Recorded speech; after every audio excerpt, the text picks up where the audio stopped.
তাহলে কি এইবারের ফাইনালটা জিততে পারছে না আরসিবি? এত কাছে এসেও কি তারা ট্রফিটাকে ছুঁতে পারবে না গো? আরসিবির ব্যাক টু ব্যাক দ্বিতীয় ট্রফি জেতার স্বপ্ন কি তাহলে পূরণ হবে না গো? কিন্তু কেন? আজ আমরা সেটাই দেখতে চলেছি, ঠিক আছে?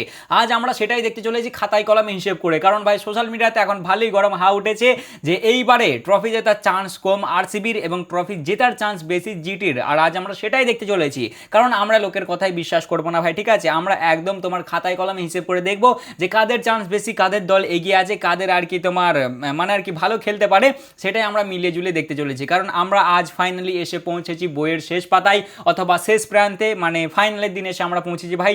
2 মাসের টুর্নামেন্ট ফাইনালি শেষ হতে চলেছে। দেখো আমার টেনশন এটা নয় যে কারা ফাইনাল জিতবে কারা হারবে, আমার টেনশন ব্যাটা এটা যে কালকে থেকে আমি দেখবো কি, দেখবোটা কি, টাইমটা কাটবে কি করে মাইরি 2 মাস, 2 মাসের অভ্যেস কি করে ছাড়াবো বলো দেখিনি ভাই, এটা হচ্ছে আমার কষ্ট। যাই হোক ভাই, কষ্ট মানিয়ে নিতে হবে, কি আর করা যাবে।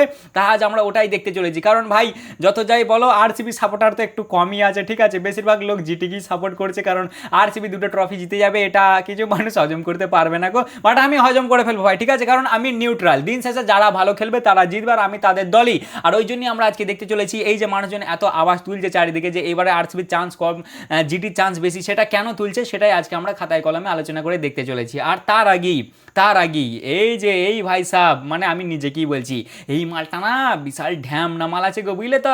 এ মনে হয় রাজস্থান রয়্যালসের ফ্যান গো। দেখো না, যেই রাজস্থান রয়্যালস কোয়ালিফায়ার 2 থেকে বেরিয়ে গেল, এর আর কয় ভিডিও হলো দেখলে, এর জ্বলছে দেখে গুজরাটকে সহ্য করতে পারে না তো। শুভমান গিলের হেটার যে ঠিক হয়েছে, তোর টিম বেরিয়ে গেছে। আরে নমস্কার গুরুদেব, নমস্কার তোমাদেরকে। ইয়ার তোমরা এরকম চোখে দেখো আমাকে? আরে ভাই আমার ঘরের ঝড়ে কারেন্ট উড়ে গেছে, মানে আমার ঘরের কারেন্ট উড়ে গেছে, বাট ঝড় আমার ঘরে কমই হয়েছে। বাইরে বাইরে মহারাজ পোল পড়ে গেছে, গাছ পড়ে গেছে, 2 দিন কারেন্ট নাই ভাই। আর আমার গলায় আটকে আছে ভিডিওটা ভাই, আমার এত ইচ্ছা ছিল বানানোর, আমি ক্রিকেট ছাড়া থাকতে পারি, তোমরা চেনো না, এতদিন ধরে দেখছো আমাকে, এরম মনে হলো হ্যাঁ আমি নিউট্রাল মহারাজ। আর আমি এত চেষ্টা করলাম ভিডিও বানানোর, না ফোনে আমার চার্জ আছে আর না কারেন্ট আসছে ভাই। খেলা দেখার পর বসেই আছি, এইবার কারেন্ট আসবে। সেই তোমার কালকে না পরশু দিন দুপুরবেলায় গেছে, ঝড় হওয়ার পরে শুক্রবারে দুপুরবেলায় গেছে, আসার নাম নেই ভাই, নাম নেই। আজকে যাও এলো সকালের দিকে, তাও ভাই লো ভোল্টেজ, এই তোমার 7টার দিকে এসে এখন পুরোপুরি কারেন্টটা এলো, লাইট আমার ডিপ ডিপ করছে।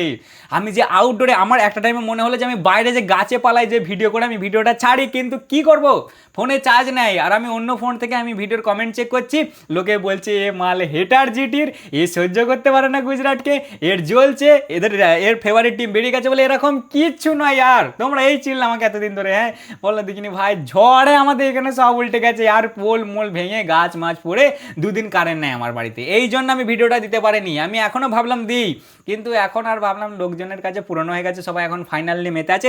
ওই জন্য আমরা আজ আলোচনা করতে চলেছি ফাইনাল নিয়ে, কেমন হতে পারে প্লেইং 11, কারা জিততে পারে, কাদের চান্স বেশি কাদের চান্স কম, টস জিতলে কি করা উচিত হবে, পিচের কি রিপোর্ট আছে, কেমন হতে পারে প্লেইং 11, যেটা আমরা আগাগোড়াই করে থাকি, এইবারও করতে চলেছি শেষবারের জন্য। তাহলে চলো আর বেশি না বকে ভাট, আজকের ভিডিওটা শুরু করা যাক। যারা এখনো সাবস্ক্রাইব করেনি, চ্যানেলে নতুন আছো অবশ্যই সাবস্ক্রাইব করে নেবে, আর যারা ফেসবুক থেকে দেখছো অবশ্যই ফলো করে নেবে। আর তাছাড়াও রুগী বাড়ি ভাই কত আত্মীয় আসে জানো তো, আজকেও এসেছিলো, আবার কালকেও আসবে মহারাজ, ঘর ফাঁকা থাকে না। আমি তোমাদেরকে কথা দিচ্ছি এইবার থেকে তোমরা মাঝে মাঝে আমার আউটডোরেও মানে বাইরেও ভিডিও দেখতে পাবে, ঠিক আছে? আমি বাইরে যে করবো তবে ভিডিও আমি ছাড়বোই। লোকে আমাকে সন্দেহ করছে যে আমি ওদেরকে সাপোর্ট করেছি বলে আমি ভিডিও বানাইনি। এইবার আমি মানে যাই খেলাবে, আমার ঘরে কারেন্ট না থাকলে আমি বাইরে যে ভিডিও বানিয়ে আনবো, ঠিক আছে? তা ভাই সবার প্রথমে চলে আসা যাক আরসিবি এবং জিটির কাছে। জিটি আগের ম্যাচে টপ লেভেলের পারফরমেন্স দিয়েছে, ঠিক আছে ভাই, রাজস্থান রয়্যালসকে বের করে দিয়েছে। দেখো রাজস্থান রয়্যালস বেরিয়েছে, আমার কোনো আফসোস নাই তাতে, ওরা সেরকম ভালো খেলতে পারেনি ওই জন্য বেরিয়ে গেছে। আমার আফসোস একজনকে নিয়ে, সেটা হচ্ছে ওই খ্যাপাটাকে নিয়ে, ওই বাচ্চাটাকে নিয়ে। ও যখন কাঁদলো না ভাই, সত্যি বলছি খুব খারাপ লাগলো দেখে, খুব। এক তো ভাই এর সাথে কমপ্লিট হয় না মহারাজ, লাস্ট 4টে ম্যাচে 3বার 90 এসে আউট হয়ে গেল। আর তারপরেও ভাই একদম আরামসে গুজরাট টাইটান্স রানটা চেস করে দিলে। আমি খুশি আন্ডারগ্রাউন্ডের বাজ পাখিদের জন্য, ওরা সত্যি ভালো পারফরমেন্স দিয়েছে, যেভাবে হেরে এলো আরসিবির সামনে আর যেভাবে খেললো অনেক ভালো কামব্যাক করেছে। বাট আমার ওই একটা ছেলেকে নিয়ে দুঃখ ভাই, সেটা হচ্ছে ওই ছেলেটাকে নিয়ে। ছেলেটা ভাই আরে জি জান দিয়ে দিয়েছিল, বুঝলে তো? ও একা টিমটাকে টেনে নিয়ে আসছিল, ব্যাটিংয়ের দিকে ও আর বোলিংয়ের দিকে জোফরা আর্চার, কিন্তু ভাই কালকে পারলে না, খুবই বাজে খেলেছে কালকে গুজরাট রাজস্থান রয়্যালস। আর একটু রান বানাতে হতো তবে গিয়ে হতো, বুঝলে তো। আর দ্বিতীয়ত যদি গুজরাট টাইটান্সের দিকে আসি, ওই সুদর্শন কয় গো জিটি বলারা, তোমাদের সুদর্শনের হাতে ভাই আঠা লাগাও, নাহলে ফেবিকুইকের অ্যাড করা ওকে দিই। মহারাজ ওর ব্যাট টেকে না হাতে কিছুতে ইয়ার, দুবার পরস্পর ব্যাক টু ব্যাক দুটো ম্যাচে দুবারই হিট উইকেট হয়ে আউট হয়ে গেল, সেম ভাবে আউট হয়ে গেল হিট উইকেট হয়ে। আজকে তো আমি প্র্যাকটিসের ওর ফটো দেখছিলাম, ও হাতে মনে হয় কিছু লাগিয়েছে মনে হলো, বুঝলে, লাগিয়ে দিয়ে দেখলাম প্র্যাকটিস করছে, মানে আলাদা লেভেলের বান্ধব, বুঝলে তো।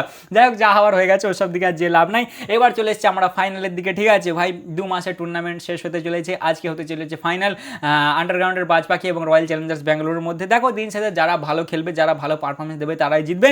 তবে হ্যাঁ, এটা তো আমিও মানছি যে একটুখানি এজ আছে তোমার গুজরাট টাইটান্সের দিকে, যেহেতু তাদের হোম গ্রাউন্ডে ম্যাচ হচ্ছে। আর যে পিচটাতেও ম্যাচ হবে না, সেই পিচটা আগে অলরেডি ইউজ হয়েছে, তোমার ম্যাচ নম্বর আই থিঙ্ক 42-এ হয়েছিল, যেটা তোমার আরসিবি এবং গুজরাট টাইটান্সের মধ্যে হয়েছিল। সেই ম্যাচে আরসিবিকে গুজরাট 155 রানে অল আউট করে দিয়েছিল 19.2 ওভারে, এবং সেই রানটা জিটি 15.5 ওভারে চেস করে দিয়েছিল এবং 4 উইকেটে জিতে গিয়েছিল। ওই যে ম্যাচটা, ওই যে পিচটাতে হয়েছিল না, সেই পিচটাতেই এই ফাইনালটা হতে চলেছে। মানে খুবই হাই স্কোরিং একটা হবে বলে বলা চলছে না, মানে বলা যাচ্ছে না, বাট তারপর আমি বলবো তোমরা থ্রিলার ম্যাচ দিও, ঠিক আছে। এই গোটা প্লে অফস ধরে ভাই একটা থ্রিলার ম্যাচ পেলাম না, লাস্ট এসে ফিনিশ হলো না। তোমরা একটা ফাইনালের মতন ফাইনাল দিও, মোটেই যেন একতরফা করো না। দিন শেষে ভাই দেখো, আরসিবি জিতুক আর জিটি জিতুক, যে জিতুক না কেন, যারা ভালো খেলবে তারা জিতবে, ঠিক আছে। এতে আমাদের হিংসা করার কি আছে, কিছুই নেই। নিউট্রাল ফ্যান, জাস্ট মজা নাও। সবার প্রথমেই যদি আসা যায় আরসিবির দিকে, আরসিবি তাদের লাস্ট 5টা ম্যাচের মধ্যে 4টে ম্যাচ জিতে আসছে, একটা হেরে গেছে, ঠিক আছে। আর গুজরাট টাইটান্স লাস্ট 5টা ম্যাচের মধ্যে 3টে জিতেছে আর 2টো হেরেছে। লাস্ট ম্যাচ তারা জিতে আসছে, তারা হারিয়ে দিয়ে আসছে তোমার ইয়েকে, রাজস্থান রয়্যালসকে কোয়ালিফায়ার টুয়ে, যেখানে রাজস্থান রয়্যালস জাস্ট 214 রানই বানাতে পেরেছিল। 6 উইকেটের রানটা অনেকটাই কম হয়ে গেছিলো ভাই, আর একটু বানাতে হতো। আর তাছাড়াও বোলিংটাও ভালো সেরকম হয়নি প্রথমের দিকে। প্রথম ওভারই জোফ্রা আই থিঙ্ক 13 না 19 রান এরম সামথিং খেয়ে গিয়েছিল, ওই জন্যই আরও একটু চাপ হয়ে গেছিলো। যেটি আরামসে আমাদের প্রিন্সও একটা শতক মেরে দেয়, শতক মেরে দেওয়ার পরে ম্যাচ জিতে যায়। 219 রান তারা 3 উইকেটে বানিয়ে দেয় 18.4 ওভার, এবং 7 উইকেটে তারা সেই ম্যাচটা জিতে যায়। এবং কোয়ালিফায়ার 1-এর মতনই রিপিট হতে চলেছে তোমার ফাইনালে। তবে এটা হতে চলেছে আহমেদাবাদে। আর আহমেদাবাদে হালকা জিটির জন্য হেল্প আছে, কারণ ওরাই হেভি খেলে আহমেদাবাদে ভাই, ঠিক আছে। ওই জন্য হালকা এজ তো ওদের দিকে আছে। এরপরে যদি আসে তোমার ওয়েদার আপডেটের দিকে, ওয়েদার একদম ক্লিয়ার আছে ভাই, কোনো ভয় খাওয়ার মতন কিচ্ছু নাই, জাস্ট 1% চান্স আছে বৃষ্টি হওয়ার, মানে কিচ্ছু নাই ভাই, ওয়েদার একদম ক্লিয়ার, ঠিক আছে। এরপরে যদি চলে আসি হেড টু হেড রেকর্ডে এখন অব্দি 9টা ম্যাচ হয়েছে, তার মধ্যে 5টে জিতেছে আরসিবি আর 4টে জিতেছে জিটি। এটা ভাই 4-4ই ছিল। লাস্ট ম্যাচটা যেটা জিতলো না কোয়ালিফায়ার 1-এ তোমার আরসিবি, ওটা জেতার পরে এটা একটা ম্যাচ এগিয়ে গেছে, ওই জন্য একটু আগে আছে। মানে 19-20 ভাই, দুটো দলই ভালো খেলে। আর এদের মধ্যে বেশিরভাগ যে টিম চেস করে না, তারা বেশিরভাগ ম্যাচ জেতে, বুঝলে তো। মানে ধরো 9টা ম্যাচ হয়েছে, 9টার মধ্যে 8টা ম্যাচ যারা চেস করেছে তারা জিতেছে। মানে এর আগের ম্যাচটা ওই যে আরসিবি ডিফেন্ড করে দিল, ওটাই ভাই প্রথমবার এদের রেকর্ড ভাঙলো। নাহলে এদের যারাই আর কি চেস করতো তারাই বেশিরভাগ ম্যাচ জিততো। এরপরে যদি চলে আসে তোমার টসের দিকে, তাহলে টসটা একটা খুবই ক্রুশিয়াল ব্যাপার হবে, ঠিক আছে। মানে টসটা খুবই একটা ইন্টারেস্টিং ফ্যাক্ট হবে। আর আমার মনে হয় যারা টস জিতবে তারা ফার্স্টে ব্যাটের দিকেই যাবে, বুঝলে তো। মানে ব্যাটিং করতে চাইবে। একই তো ভাই ফাইনাল, সর্বপ্রথম কথা হচ্ছে ফাইনালে বোর্ডে রান থাকলে না একটা আলাদা রকমের প্রেশার থাকে, যেটা আমরা এর আগের বারে দেখেছি পাঞ্জাব কিংসের সামনে এই মাটি হয়েছিল, অত সহজ হয় না। তাই ফাইনালে প্রথমে ব্যাটিং করাটাই ভালো হবে, যে তারপর পরে রানটা ডিফেন্ড করা একটু হলে আমার মতে বলে যে সহজ হবে, বুঝলে তো। কারণ বোর্ডে রান থাকলে একটা আলাদা প্রেশার থাকে। আর তাছাড়াও এইবারে তোমার আহমেদাবাদের 7টা ম্যাচ হয়েছে, যেখানে যারা ব্যাট করেছে তারা আর কি 4বার জিতেছে, আর যারা ফার্স্টে বল করেছে তারা 3বার জিতেছে।